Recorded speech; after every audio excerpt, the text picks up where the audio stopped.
No, I am not crazy. It makes perfect sense. You really want to do this? Hey.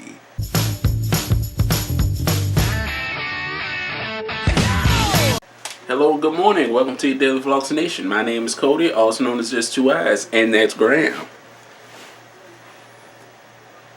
And today I'm going to have the kind of talk that'll get you killed.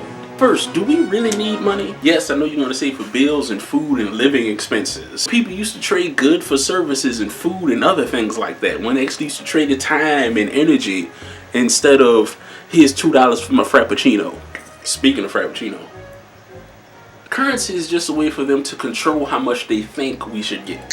Is it such a hard concept for us to work for each other instead of working for money? In all honesty, is there a reason, besides money, why we can't just do things for each other, help each other out, feed each other, and house each other? We have the resources to do it, but people believe we don't have the money to cover the resources to take care of everything that we need. Are we simply that greedy and that stupid to think that we need a value on whether to help or not?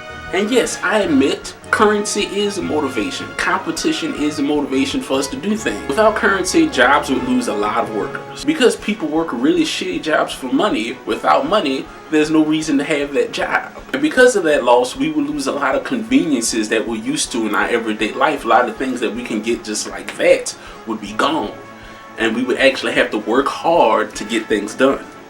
It's crazy. And the two greatest things in that area that I think we would gain is one, the people who truly love doing what they do, and they would do it because they love it. Not the people who do it for money or do it to gain one step above everybody else. They would do it because it's something they enjoy, and I think we would appreciate it more when they make it or create it or come up with the idea for it. And two, food would then be organic. There would be no reason to have different competing companies to see who can make more money, which means that there wouldn't be any artificial flavoring or changing food chemically to see which one tastes better or which one seems better.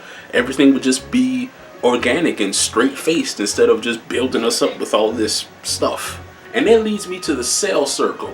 The sales circle is something me and my friend talked about last night that I decided to just add into the video. People can't make money off of something that everyone hates, off of something that everyone isn't doing. You can't make money off of it, which is why weed is becoming more and more legal. Remember back in the day when weed was looked down upon as something that only drug dealers, black people, and criminals did, but now everyone is doing it as more of a pastime type of thing?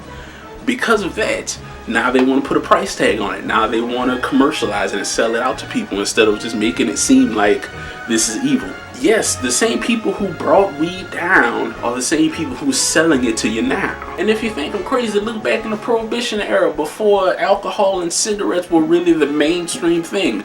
They like to wait until it's ingrained into our society, into our system, until it's something that we can't live without before they put a price tag on it. And speaking of price tags and commercialization, do commercials still make you want to go out and buy something, or has that time just gone and passed? Like honestly, when was the last time you said, hey, I want to go buy that soda that I just saw a commercial for?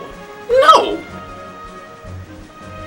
But through media and through other mediums of that sort of art, books and everything else, they also have controlled our minds, raised us up to be what they want us to be, by ingraining in us what we think we should be and act around other people. Making us think that's how we're supposed to love, that's how we're supposed to hate, and this is how we're supposed to deal with it when it happens.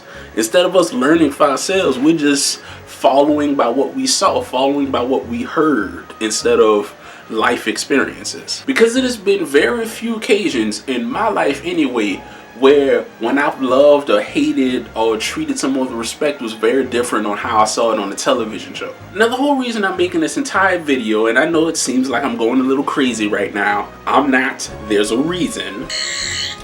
You know those people, right? Those conspiracy theorists. You may have friends who talk like this, who say that it's all one big thing held by some organization who's controlling the government to control us, who's making us believe and think and see things a certain way instead of us thinking for ourselves. You know these people. We all know these people. One of these people is one of my closest friends. And even to the people who think these people are crazy, even to these people who actually listen to these people, all I have to say is, what's the big deal? Honestly. I mean, is it just me? We all know. We all know what's going on. We all see the pattern. We see the circle of life. We know how things are being done to us and for us, and maybe even why. So honestly, what's the big deal? But that'll be that. So if you like what I'm doing, you want to see what else I'm doing, like, share, comment, subscribe, and let me know what you think, alright? So I'm always interested to know. So, yeah. There's just this thing about